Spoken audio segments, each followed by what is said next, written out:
All right, good evening, folks. Hi, can you hear me? Can you all hear me in the back? Great, beautiful. What's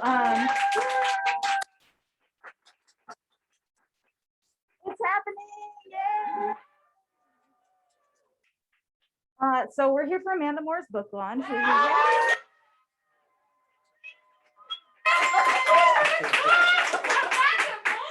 Y'all are doing, you're great. You're doing amazing. Okay. This is wonderful. We're here for Amanda Moore's book launch for her debut collection, Requeening. And we're also joined by fellow poets Shelley Wong and Ben Gucciarti. This is gonna be fun. Y'all are great. Okay. So, but before we get started, I wanted to tell you about a couple of things that we have. First of all, if folks are looking for seats, we also have seats up here on the bleachers, and we also have a couple of seats where you can fill in here if anyone wants to rest their weary mind. We have that here. So first of all, welcome to Green Apple Books on the Park. I'm Cara, I'm the events coordinator here for Green Apple, and this is like such a treat to have a full house for Amanda's collection. Amanda's like,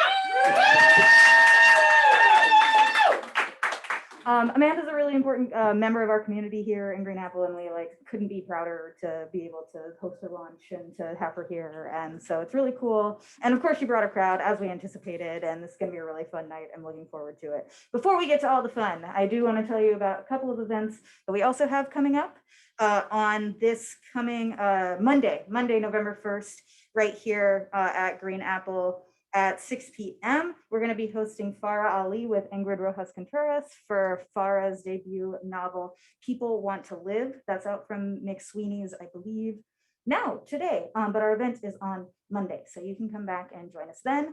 And then the Tuesday after that, so a week from today, on November 2nd, we're going to have Mary Gateskill and Greil Marcus here. So you can come for that. That's for Mary's new book called The Devil's Treasure. It's really cool. Take a look at it. We have it at the front. It's like collages and poetry and like dream-like writing. So if you're a Mary Gateskill fan, check it out. And Greil Marcus is also amazing, and they're going to both be here. And that is on Tuesday, November 2nd at 6 p.m. Same bat time, bat channel. You got the drill. We have a full event calendar on our website, greenapplebooks.com. Most of our events are free unless stated otherwise. So that being said, I'm not above it. Please do buy books. Please do buy books from us if you can. Thank you. Please do buy books from us. Again, I can think of at least 3 books that you can buy this evening from the authors that are here and can sign them for you. So keep that in mind. We also have plenty of other books. And if you've been here before, you've definitely heard me say before that when you buy books from us, it supports us as a store and makes it able for us to put on events such as these. Then you support the authors who took all of this time and spent so much of their heart and mind writing this book, and then you get a book out of it. So that might be the best part. So if you can, please do buy books and buy them from us. One little bit of housekeeping. You have masks over your face right now, and we're going to keep it that way. We're going to give some grace to our speakers, to our authors that are reading this evening. We're trying to minimize risk as much as we can and give them a little bit of flexibility and comfortability so we can hear them, and so the people at home can hear them. So that's the rules for tonight. Without further ado, I'd like to go ahead and introduce the 3 poets that we have joining us this evening. First, I'd like to introduce Shelley Wong. Shelley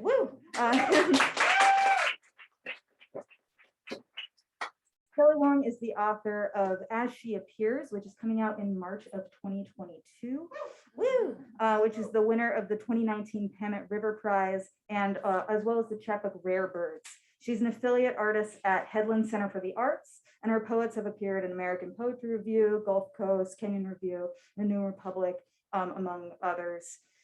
She's also part of the They Rise Like a Wave, an anthology of Asian American women poets. She's taught creative writing at Ohio State University, led workshops for Asian Pacific Islander Equality, Northern California, and elsewhere. You can find her writing in Best American Poetry of 2021, which we have here as well, as well as the new Wild Sam, which we have at the front as well. Please do welcome Shelley Wong.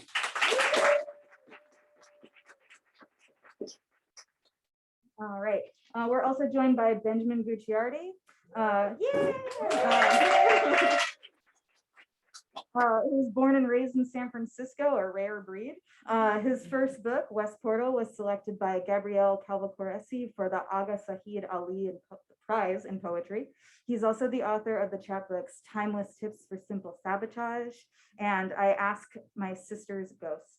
His poems have appeared in outlets such as Agni, the American Poetry Review, Best New Poets, Harvard Review, Orion Magazine, and Poetry Daily. In addition to writing, he works with newcomer youth in Oakland, California.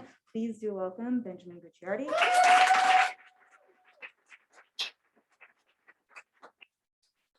And last but certainly not least, Amanda Moore.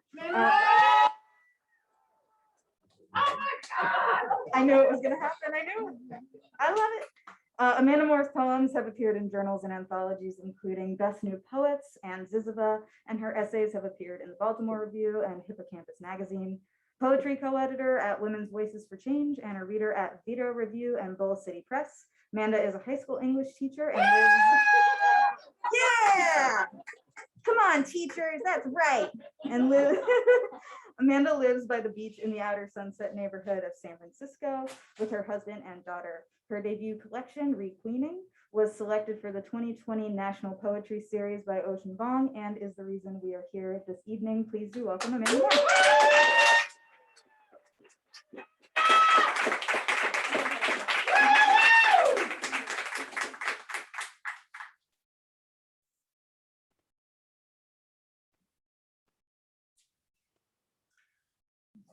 Hi, good evening. It's such an honor to be with you. Thanks so much for coming out. I'm so happy to come together to celebrate Amanda's amazing debut collection, Requeening, which is such a gift to us all and is full of love. And I can't wait for it to be in the world tonight. And then also want to uplift Ben's new book, which came out in August, West Portal, also very special. And really great to share this evening with everyone tonight. So right now, I'm sort of ended up being a very busy month since I'm wrapping up my book. And then 2 publications came out, which is the first time I've seen my work in a bookstore in Green Apple, actually. Very exciting. I also want to praise Green Apple. Green Apple was the first place I went to when shelter in place lifted. Got to make sure that the bookstore is supported and thriving. And so I have a poem in Best American Poetry 2021, which is really exciting.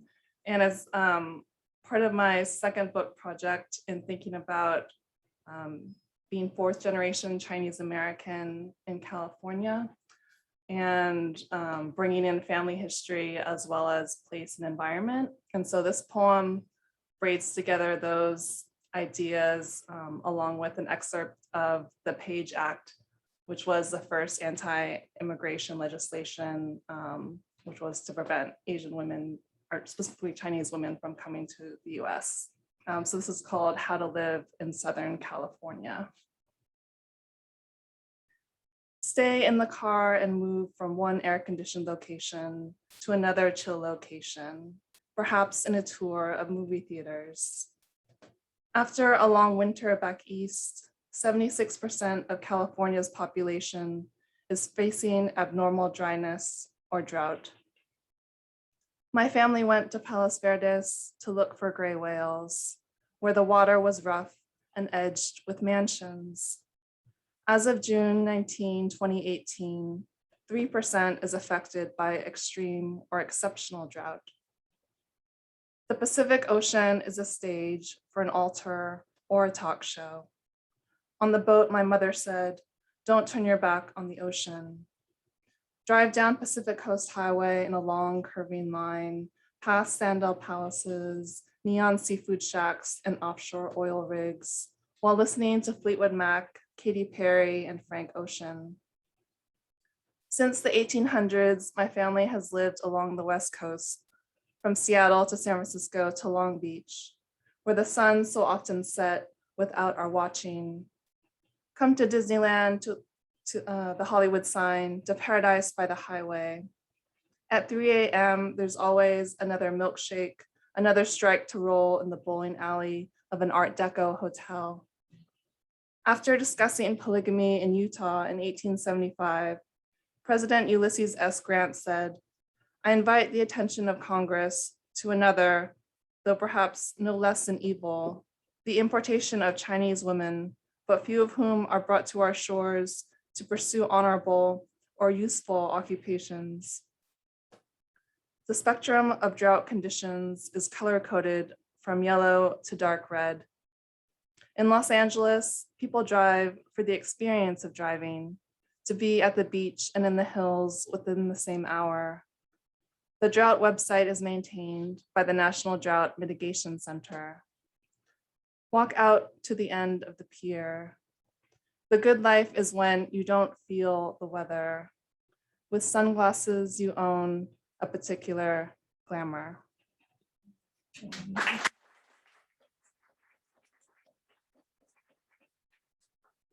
I read that poem on Saturday and it feels a lot different after that big storm. Just like praise rain, oh my goodness. And so to follow that up, this also came out in the past month. This is a really cute San Francisco travel guide, but it also was written by locals and features a lot of local storytelling and archival excerpts, which is really cool. Like it has like a timeline of the summer of love and like details about sutra baths.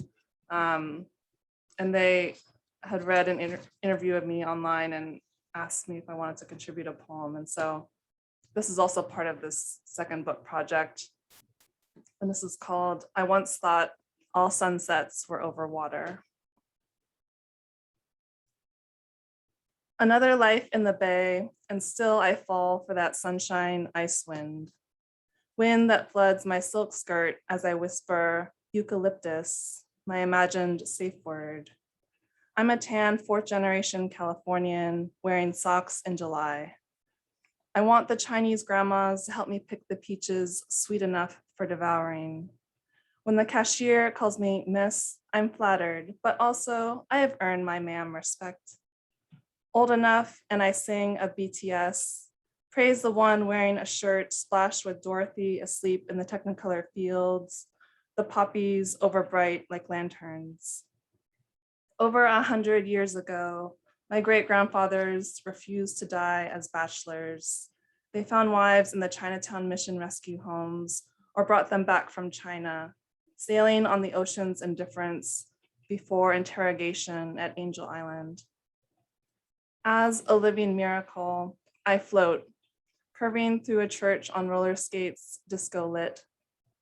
I flirt and flee in ecstatic florals across this earthquake land. Maybe I'm the foolish future, ignoring swipe right notifications across the gender spectrum, and another faded summer of free love, wandering through the fog of lost parachuters, fog of abandon, fog of broken spells.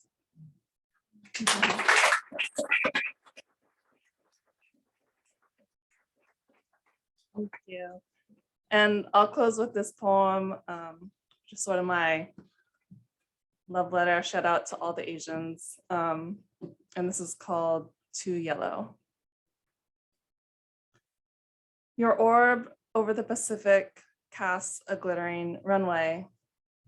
You are unfairly suspect, as peril a fever, though you are as chill as lemonade, dangling from trees with the ease of a summer spent on a porch swing. Ladies make linen A-line dresses out of pineapple print, reclining in your light, though it blinds and burns them. Dear yellow, you have never covered my body. I leave your light in the dark. At 17, I saw a film where the heartbreaker girl only wore green, so my colors turned verdant. When you appear on the face of books, I ask, why is it always you? Last spring, I bought a yellow purse and hope that it will turn heavy with gold. I'm still learning to hold certain illuminations, like how quiet is strong and often beautiful. No longer green, I write you to learn your minor keys. My people are rising. We are the new names, the ones we have always known. Thank you.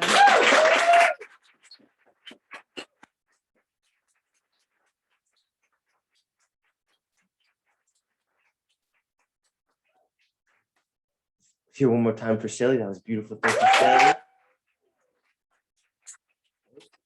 This is the first time I've wanted to not take off my mask because I just got this mask with waves on it today. And it's really nice to have a fresh mask. I haven't had that in a while. My name is Ben, and thank you all so much for coming out to celebrate Amanda's book and to Green Apple for having us. I grew up here in San Francisco, and every one Sunday a month, my family would go to Giorgio's Pizza and then Toy Boat and then Green Apple Books on the other side. That was like our special treat, our little thing. And then everybody would get their time in this corner of Green Apple. Everybody could go to their section. So it's really a treat to get to be here and read tonight. And then I'm going to read 4 poems from my book West Portal, which is where my mom now lives, and is the name of the book. And the first poem I want to read is called Chosen Landscape. And something you should know about Amanda is even this morning, even though the waves are probably still pretty big and crazy, she was out there surfing in the ocean. And so this is an Ocean Beach poem. Chosen Landscape. Sometimes the sea plays its green piano in the 4/4 time of the blues. Sometimes it plays nocturnes the moon knows how to glimmer on. The way the sea hammers the keys tonight. If I could take my sister's hand, I'd lead her into the breaking waves, so we could become the keys the sea plays, so we could feel 100 fingers strum along our eyes. And if, when the refrain came, my sister asked, "Have I heard this song before?" would I tell her, "It's the song Mom sang as she spread your ashes on the bluff." The turns riding slow thermals above us. Or would I duck beneath the surface, wrap myself in ringing water as if it were the worn blanket she pressed around me before turning out the lights, leaving me to dreams of white birds hunting in gray water.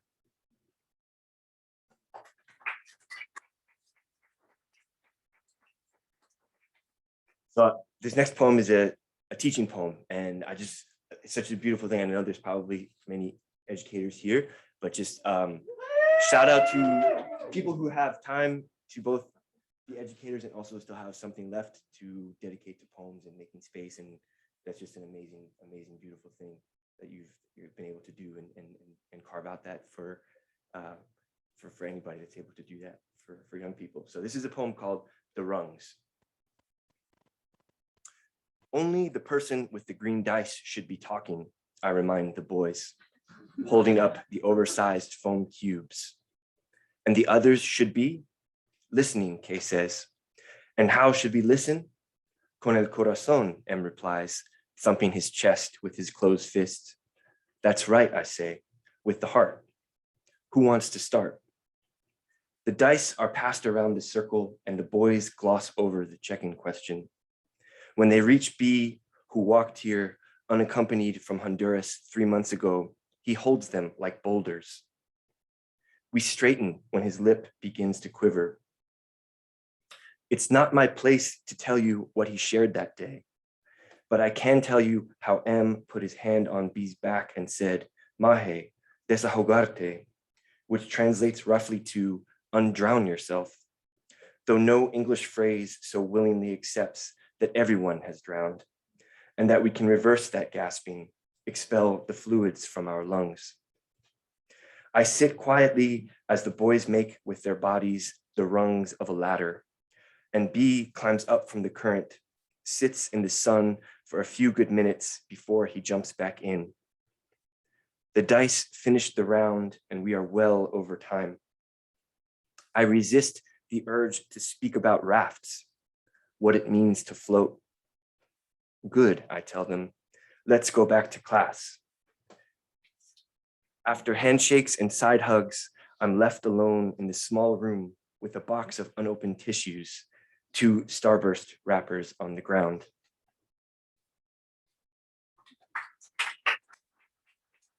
A funny page break because the poem could totally end before that last stanza. Got to figure that one out. It's just on its own here. And I'll just read two more poems. Figure out where this one is real quick. So this is a poem I wanted to read just after the storm we just had, which was such a big relief. And I felt like you'll see why it makes sense here. This is a poem called The Last Bear in the Headlands. I cased the marina for 3 months until I declare the ship abandoned. It's perfect, I tell you. And since our rent had doubled, what choice do we have but to make it perfect? We seal the leaks and buff the rust. The empties left in the cabin make enough at the aluminum exchange for a few weeks worth of lentils. At evening, you paint the city's changing skyline in your muted palette, and I walk through the wetlands bisected by the freeway. You never paint the Golden Gate, and I love you for it. Love the way you refuse what is commonly loved, refuse even the word love. The egret's steps stir petrol rings, and I count the slick concentric ripples as if tallying years on a slab of wood, noting the dry decades where the rings tighten, followed by thick bands of plenty, billows of fog, rain sheets filtering through roots which don't go deep but wide. Most days I go swimming before you wake, even though the bay is sick, the bull kelp bobs and the mussels lining the pier at low tide are the color of a bruise. And what is a bruise but the body fighting back? I crawl in the cot beside you, smelling of neoprene, the bolt lulling in the hum of I-80. Your paintings hang on every inch of the cabin, and through the circular window, the brown grasses of the headlands sway across the bay, a light rain etching the space between cloud and land. I want to wake you and tell you the hill is like the pelt of a bear, the rain its tongue, that the last bear in the headlands is the headlands itself. But I know you will turn the simile against the modes of production. The clouds work east across the bay, the tongue matting the bear's fur until it looks like it has emerged from fishing for the salmon it hopes will return to Tamalpais Creek. Any day now they'll come, and I kiss you while you sleep, but not in an obvious way. Steam rises from white tea as you mix a can of paint with one chopstick. Acrylic flecks slip on the floor beside you, and why bother cleaning them, you always say. Why not give the constellation a name, a moon, a mythology? I wonder what you will paint us into as the streetlights shine down on the tent city across I-80, the rain letting up and the clouds parting, the night swelling with AM radio and umbrage as Saturn's rings slip out of focus in the telescope I found by the tracks and swore I'd finally fixed.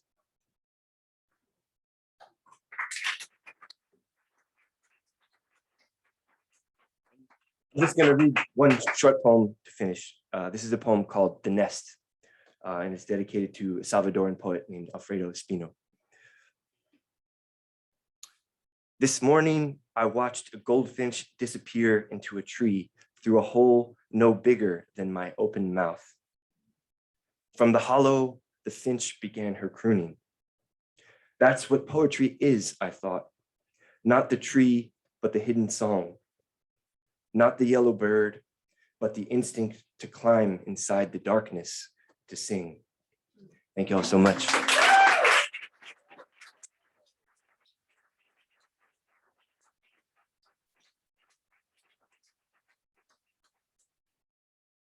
All right, I want to do something before I start, if you will.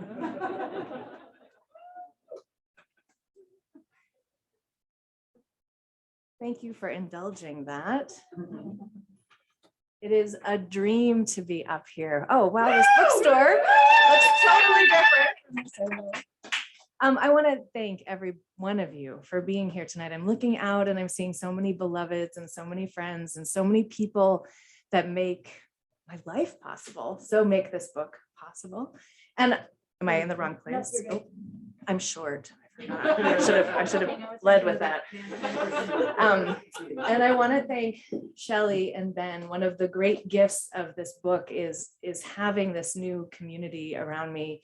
I know we're all going to meet back here in March. Is it March for Shelley's book? So we can buy it. But in the meantime, please buy Best American Poetry as I've done and have her sign it. And Ben's book, I want to say if you're a San Franciscan, but really if you're a human, you need to own this book. If you have a sibling, if you have a heart, it is just beautiful, and really get this book. I am here to read my book. But not without thanking Green Apple. And we all had a Green Apple story. I'm going to share mine. In the darkest part of the pandemic, I placed an online order and somebody wrote back and said, I live in your neighborhood. I'll just bring this to you. And he rode his bike over to my house.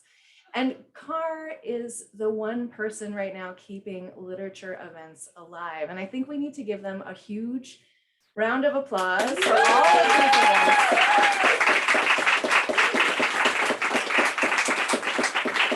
Trekking over here now from the East Bay, they are here all the time and putting a place for all of us to gather.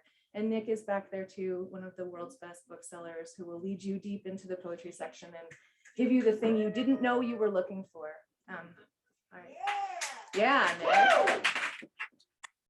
Nick. So my book, Requeening, uses the structure of the hive, or the life cycle of the hive. It's sort of an organizing principle. So I'm going to dive in and just read the opening book, or the opening poem in the book. And it's the first bee poem too. It's called Opening the Hive. Late afternoon slants illuminates the worn white husk of hive and gleams like an incubator bulb on the oval of an egg. This might have been the way I was born, to move over my mother and wash from her what was left of painful birth.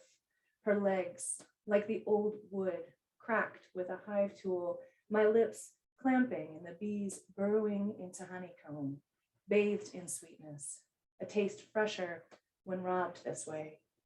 Smoke to calm, to push the heaving down to the center where the queen hides and is stroked, flanked by the upturned rumps of guard bees, wings fanning scent in warning. I open this small universe and set it in motion, a new heart ready to be fed and broken and fed again, gathering strength to reseal and take into itself what we leave behind, fingerprints through broken comb and crushed drones. This might have been the way I was born, then set to life, stolen honey clinging to light hair that covers everything new, like late afternoon sunlight, a kiss on my dented forehead, mother collapsed and emptied of poison, barbed stinger, and the baby, the jelly, the bee.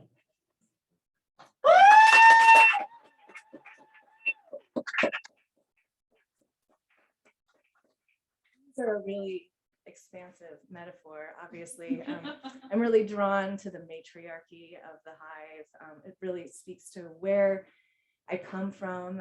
Motherhood and daughterhood are huge themes in this book. And I'm going to read Waggle Dance because I'm going to read it for Carr, which is another bee poem that talks a little bit about the crazy way that bees communicate. Sorry, microphone. Waggle Dance. Everything beautiful can be reduced to scientific measurement. This language, this dance, this swoop and waggle across the hexagon surface of comb, twitter, and figure 8, I watched through glass at the observation hive. Some equation tracks the angle of each figure, the number of times the bee swoops, shakes, winglit and crowded by her sisters, swoops again. We can follow the emergent heroine and forager as she calculates, tracks the distant food source. It would take more than map to chart me, my dips and spins, my language. Who could smell the flowers blooming inside, hibiscus, goldenrod, and the tupelo tree? Would my own sister know to track me? Always more bee-like, virgin and capped in her own little cell. She is as queenless as I, but trusts the splintered walls of a sweet hive. There are reasons we don't all use the same tongue. I prefer the mystery of the bee's body returning, bright orange streaks of pollen in the sacs on the backs of her legs, like fistfuls of hazy, polluted sun. It doesn't matter where she's been or how long she's been in flight. Her waggle is familiar.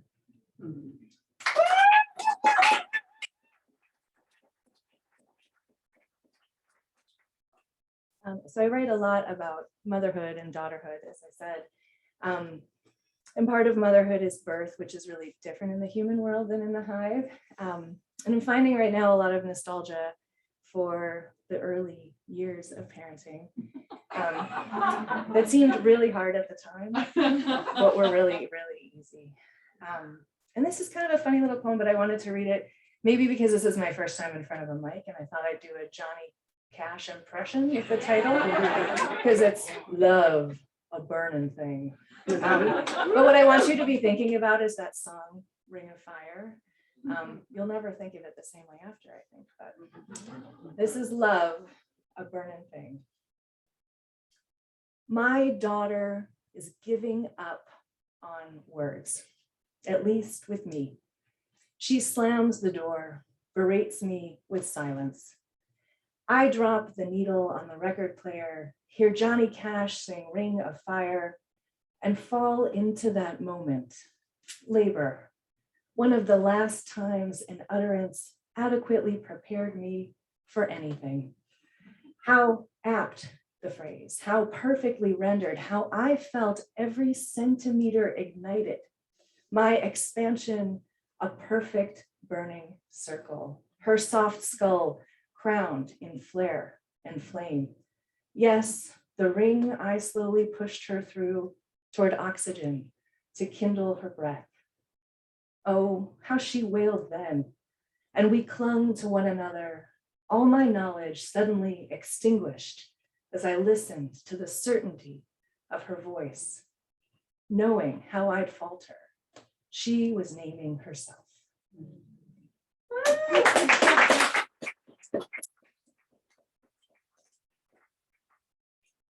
When I was writing more of these motherhood poems, I found my way to a form called the Haibun, which is a Japanese poetic form that Basho made popular in the 15th century as he was traveling his narrow road to the interior.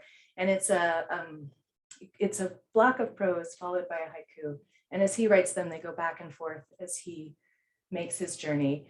I don't think of parenting as a journey. That's a horrible metaphor, but I was really drawn to the tension inherent in the form for so many reasons. The tension between mother and daughter, obviously, but also the tensions inherent in adolescence, the, not an adult, not a child, not a woman, not a girl. Maybe, a little bit of the prose is what I wanted to say, and the haiku is about how much she wants to hear from me. So there's a whole series, and they really came only when I was writing about adolescence, and I haven't been writing them since. So this is the last one in the section of the Highland poems, and it borrows heavily from Wilfred Owen's poem about war, Dulce et decorum est. My Latin is very bad, but it's really, no, not so good. You would have corrected me like, okay, you're a teacher. That's okay. You can come up later and tell me how I should have done it. It borrows some of the words from, or some of the structures from his poem about war and about gassing. And I understand parenting is not that bad, but I did really love some of this language. So this is called Sweet and Fitting Haibun. Bent double. Cinched in contraction and blind with anticipation, I labored to bring forth her tiny body, till on the safe and ordered world of hospital, we turned our backs and trudged toward life without rest. Drunk with joy, we survived night feeding and weaning through tummy time and temper tantrum to the ecstasy of late toddlerhood. Some independence, easy laughter, deep devotion, hung like twin planets in her consciousness. We were gravity, inspiration, divinity, not soldiers, but soldiering. There was rapture in year 6 and 7, in her spunk and clever wit, and then some sass at 8 or 9 we weathered. It's not the same as war, I know. I do not suffer as one gasped, but when the hormones dropped like bombs and the outside world seeped in at last, she began to turn from me. I faltered in my advance, walked around aflame with adolescence. Her easy dismissal pierced my heart's weak shield and battlement, but was no preparation for full assault, rage at nothing, pure hatred's countenance, impatience with my very breath and speech. What could I do? I folded my dreams in her lunchbox and slipped her a $10 bill. Soon there will be curfews and half-truths, maybe some nudes, beer or weed on her breath, a piercing, a tattoo. If someone had told me I would become like my own mother, bug-eyed and impatient, a traitor to my own intention, if someone had told me I would walk straight into a wall where I thought there was none, if someone had told me I'd sometimes rather chew off a limb than endure, well, even then, I would beg them, tell me the old lies, that it goes so fast, that it gets easier, that it's worth it, sweet and noble in the end. Morning, dews each day. Still, the sun sets on horror as it does on joy.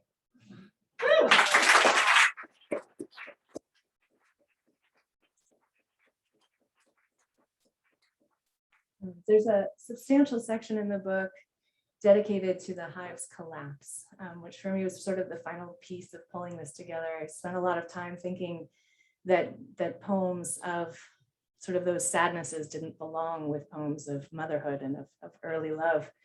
But when I put them all together with this sort of collapse idea, it seemed to really bring forth some of these ideas of matrilineage and passing down that I was excited to sort of see together.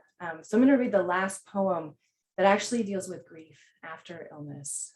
It's called Everything is a Sign Today. I love those portentous days where everything just sort of accumulates meaning next to what comes before and after. Everything is a sign today. Feather in the grass, stippled and striped. Hawk, I think. And then a man blocking the sidewalk, child on his back, both of them pointing binoculars toward the treetop where I know a great horned owl nests, though I've never seen it. All these birds, creatures I might never have known had I not spent my childhood filling her feeders, naming each genus from our perch at her kitchen table. A falcon swoops down beside me on the path, gripping some rodent in its talons, twisting the body to kill. Like the time a heron a few feet from our picnic blanket plucked a whole mouse from its burrow and swept away, she had been delighted, said we too should grab something special of our own that day. Turning toward home, I bend to collect a wrinkled postcard at the curb, an advertisement for the Monet exhibit. How I loved those paintings when I was younger, all of them nearly the same. Haystack, haystack, haystack. The only difference, the season and the time of day, which is to say they are like this grief these months later, the same, but for the light. Woo!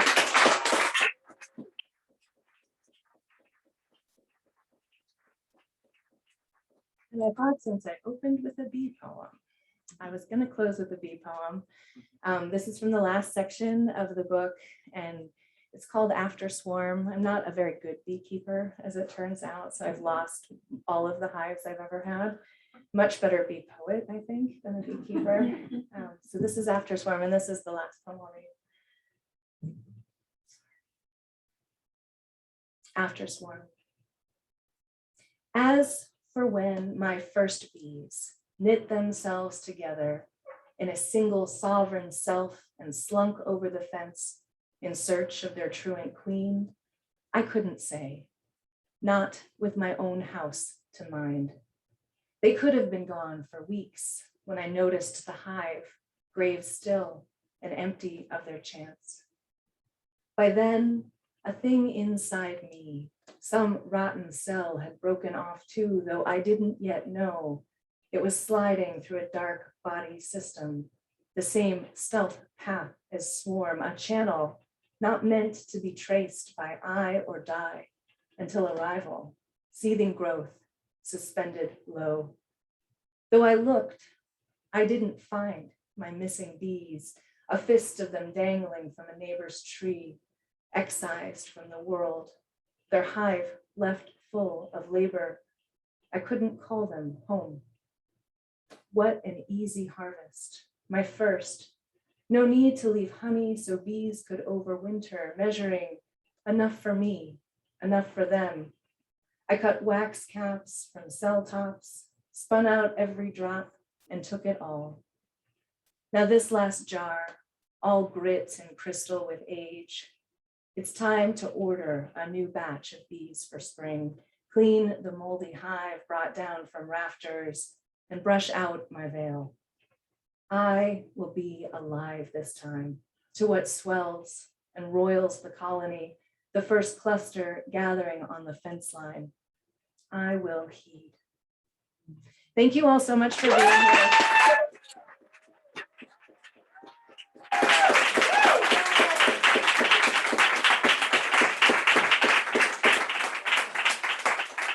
Keep it going for Amanda Moore.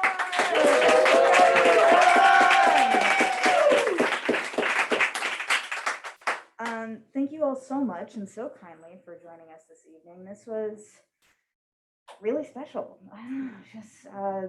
This is really great. I don't want to wax poetic too much because I need not. But suffice it to say, thank you for being here. This was great, and it means a lot to us as a store. It means a lot to these folks for supporting their work, and this is really special.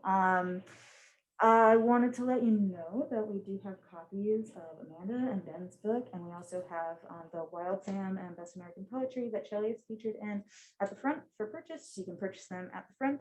And is it safe to assume that you will sign copies of your? They're going to sign copies of their books, so you can ask them to do that politely and kindly, and I'm sure they'd be happy to. We also have other books. Take your time, make yourself at home, and thank you once again for joining us.